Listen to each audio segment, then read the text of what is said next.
Assalamualaikum warahmatullahi wabarakatuh. Nama saya Asma Gozia Zazakia dengan NIM 4444220025 jurusan Teknologi Pangan Universitas Sultan Ageng Tirtaisa. Di sini saya akan menjelaskan terkait analisis kadar air dengan menggunakan metode spektroskopi inframerah. Oke, selanjutnya bisa lihat di video selanjutnya. Oke, selanjutnya saya akan menjelaskan terkait analisis kadar air dengan metode spektroskopi inframerah. Kadar air itu sendiri adalah salah satu metode uji laboratorium kimia yang sangat penting dalam industri pangan untuk menentukan kualitas dan ketahanan pangan terhadap kerusakan yang mungkin terjadi. Dan kadar air dalam bahan pangan ini terbagi menjadi dua, yaitu ada air bebas dan air terikat. Air bebas adalah air bebas yang terdapat pada ruang antar sel dan pori-pori bahan pangan. Kemudian air terikat itu sendiri adalah merupakan air yang berikatan dengan makromolekul seperti protein, karbohidrat, atau berbentuk hidrat garam-garam dalam sel. Kemudian ada pun metode analisis yang sering digunakan. Yang pertama itu metode analisis, metode oven kering, metode oven vakum, metode destilasi, metode fisik dan kimia. Dan untuk penjelasan kali ini kita menggunakan metode spektroskopi inframerah. Inframerah itu sendiri adalah infrared yang melewati celah ke sampel di mana celah tersebut berfungsi mengontrol jumlah yang disampaikan kepada sampel. Kemudian beberapa infrared ini diserap oleh sampel dan yang lainnya ditransmisikan melalui permukaan sampel sehingga sinar infrared lolos ke dalam detektor dan sinyal yang terukur kemudian dikirim ke komputer dan direkam dalam bentuk puncak-puncak. Adapun prinsip kerja spektroskopi dari inframerah ini.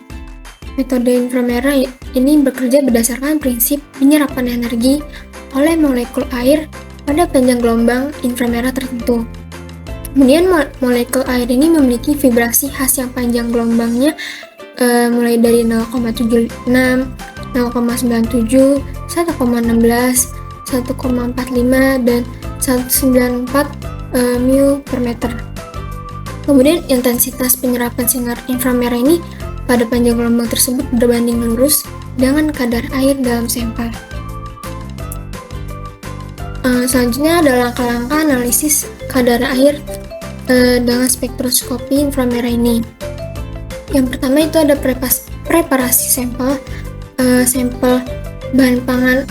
Untuk kadar air ini awalnya dihaluskan terlebih dahulu dan kemudian dihomogenkan untuk memastikan keseragaman pada analisis kadar air ini. Kemudian pengukuran spektrum inframerah. Setelah sampel dihaluskan dan dihomogenkan, sampel ini ditempatkan pada alat spektrofotometer infrared dan spektrumnya kemudian diukur. Selanjutnya ada analisis data.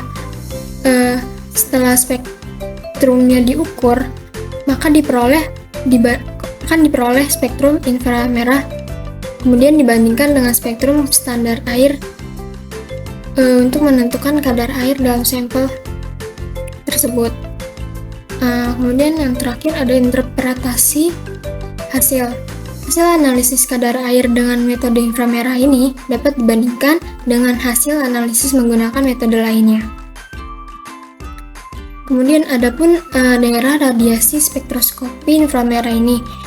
Daerah radiasi inframerah yang pertama ini ada NIR yang memiliki rentan panjang gelombang sekitar 780 nanometer hingga 2500 nanometer atau sekitar 4000 cm pangkat min 1 hingga 1250 cm pangkat min 1.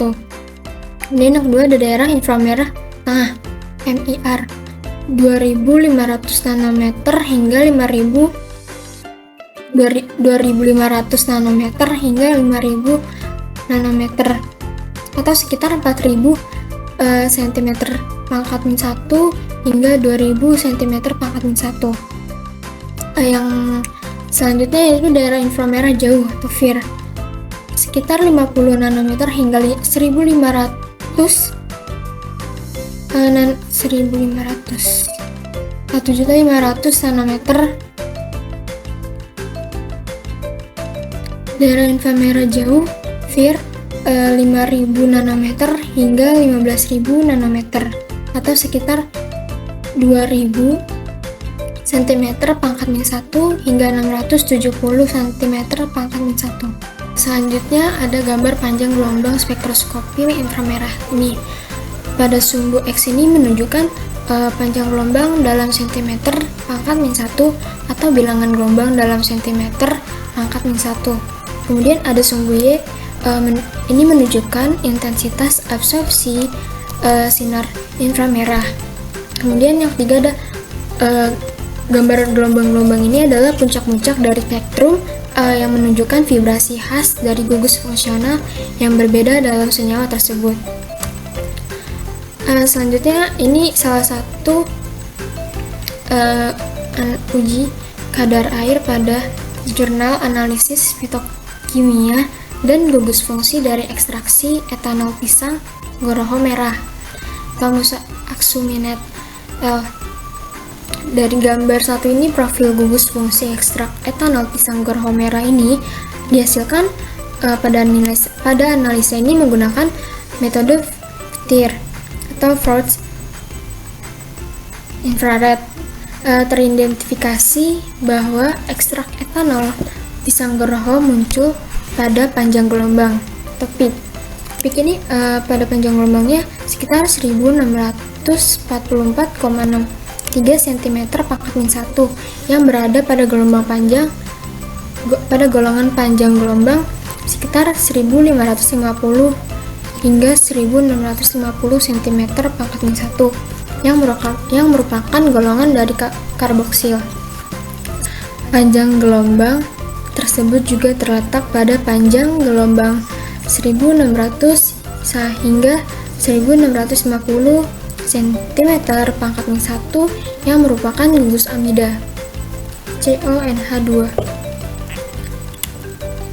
Selanjutnya ada instrumen spektroskopi inframerah yaitu monokromometer. Pada prisma ini pengurangan sinar didasarkan pada perbedaan indeksnya di udara dan di dalam prisma, sehingga sinar diteruskan sesuai dengan panjang gelombang masing-masing.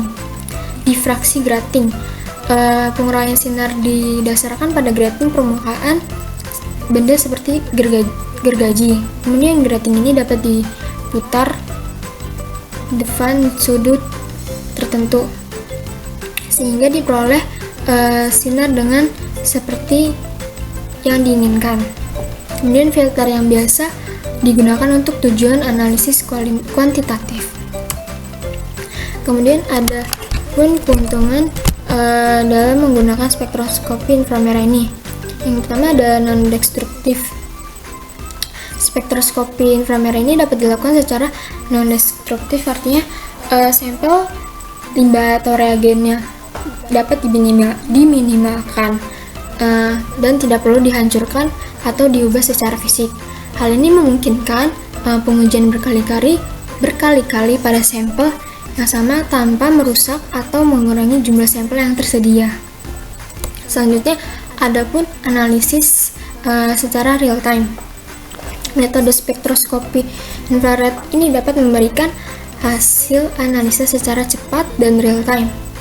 Dalam beberapa kasus, pengukuran dapat dilakukan dalam hitungan detik atau menit, yang memungkinkan pengawasan proses secara langsung dan pengambilan keputusan yang cepat.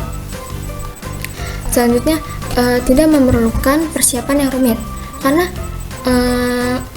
pada menggunakan spektroskopi infrared ini persiapan sampel untuk spektroskopi red ini biasanya sederhana dan tidak memerlukan langkah pengolahan yang rumit, karena beberapa sampel bahkan dapat diukur secara langsung tanpa persiapan tambahan. Hal ini dapat menghemat waktu dan upaya dalam persiapan sampel.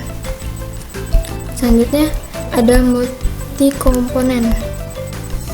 spektroskopi infrared ini dapat memberikan informasi tentang beberapa komponen secara bersamaan dalam satu pengukuran. Karena pola serapan spektrum infrared ini dapat memberikan gambaran tentang komposisi kimia sampel yang kompleks, seperti campuran bahan kimia atau adanya variasi kualitatif dalam suatu bahan sampel yang akan dianalisis. Selanjutnya ada kemampuan analisis secara kuantitatif. Metode spektroskopi infrared ini juga dapat digunakan untuk analisis kuantitatif, yaitu mengukur konsentrasi atau kadar suatu komponen dalam sampel. Terus metode analitik yang sangat baik untuk mempelajari padatan, misalnya dalam analisis mineral. Kemudian infrared ini memungkinkan membuat model kalibrasi untuk memprediksi konsentrasi industri pangan secara real time selama proses pembuatannya. Dengan menggunakan kalibrasi yang tepat, spektroskopi inframerah ini dapat memberikan hasil yang akurat dan dapat diandalkan dalam mengukur komponen target. Selanjutnya yang terakhir ada beragam aplikasi.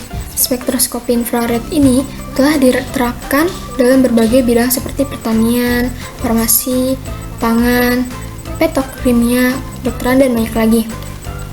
Kemudian kemampuannya untuk mengukur komponen dan memberikan informasi penting tentang kualitas dan komposisi material yang menjadikan alat ini sangat berguna dan dalam berbagai industri, terutama di industri pangan.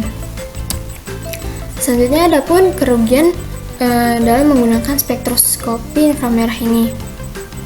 Yang pertama itu biaya, karena alatnya mahal, kemudian kalibrasinya rumit dan membutuhkan sampel standar dan keahlian khusus yang dapat meningkatkan biaya analisis.